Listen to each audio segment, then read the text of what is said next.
Welcome to the Light of Youth Christian podcast designed for teenagers ages 13 to 18. Join us as we explore faith, friendships, and real-life challenges through inspiring stories and conversations that resonate with your journey. Whether you're seeking guidance, encouragement, or simply a place to connect, we're here to shine a light on your path. Let's grow together in faith and purpose.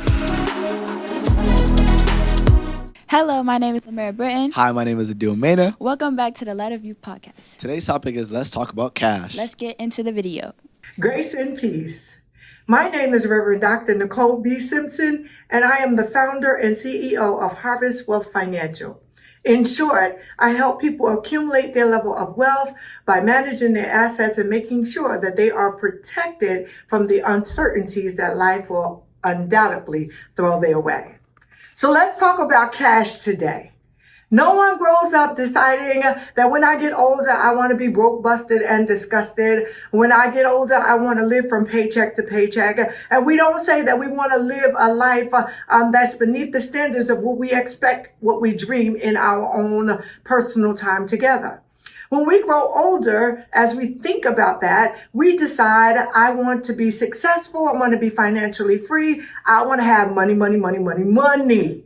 And so if you're in the space that we might be in, we wish above all things that we would prosper and be in good health, even as our soul prospers. And you can make that happen in your own life. It doesn't matter where you started. It always is based off of what you're willing to do, the work that you're willing to put in order to make those goals come true. So I want to help you out today, even if you're working or you decide to become an entrepreneur. When we're talking about money at your age, that's first of all a great place to start. But this is what it is that I would encourage you to do. And I personally subscribe to this. I love the 10-10-80 method. What do you mean? 10 to God, 10 to yourself, 80% for the rest of the world. It is so important to ensure that after you honor what it is that God is asking of you, that you take care of you. After all, you're the one that's working hard, and you want to make sure that you're allocating something to invest in you always in your life. Now, I need you to understand that simply because you're young doesn't mean that you can adopt or pick up bad habits. Stay away from spending all of your money at this stage of your life on food. Put something aside for a rainy day. The second thing is that you may have heard, don't bite off more than you can chew. And what that simply means is don't get yourself into a position making commitments that you cannot afford even right now. Oh, when you get your first job, because you're at that age. When I get my first job, I calculated in my head how many hours I work and how much money I should get, because this is how much they're paying me, X per hour. So I'm expecting this. And then nobody told you about FICA or OASDI. And you may say, well, what is that? Well, understand, Uncle Sam gets his first. FICA is the federal taxes that you will absolutely, unequivocally have to pay always. And OASDI is for old age survivors and disability insurance. And so they take their money right off the rib. Make sure that you are taking care of you. And the final thing that I would encourage you to do is to make sure that even if you listen to nothing else that I said, when you get that first job, after you've finished your formal education, when you get that first job, they're going to give you a whole package of benefits in that first time full-time employee job.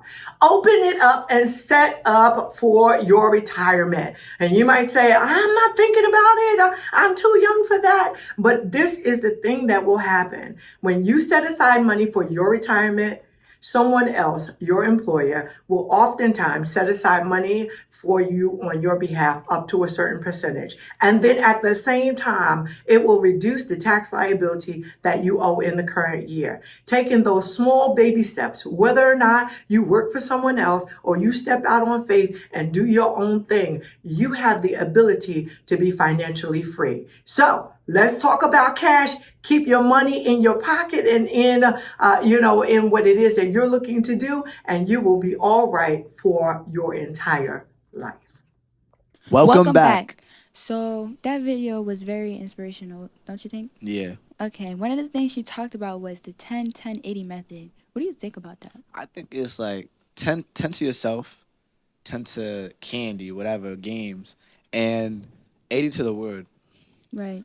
So one of the quotes she said is, don't eat more than you could swallow. What do you think about that? I think that means like if you don't have it, don't try to get it.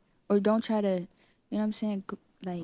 Go for it? Yes, go for it, but you can go for it, but it's like if you don't have it at the time, don't try to go for it. All right, let me elaborate on it.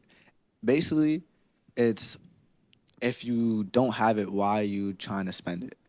It's like me, I'm one of the victims to do that.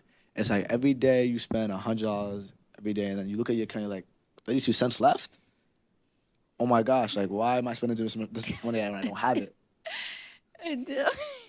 And it's like, Though you're the only one who does that. I'm sorry, you're the only one.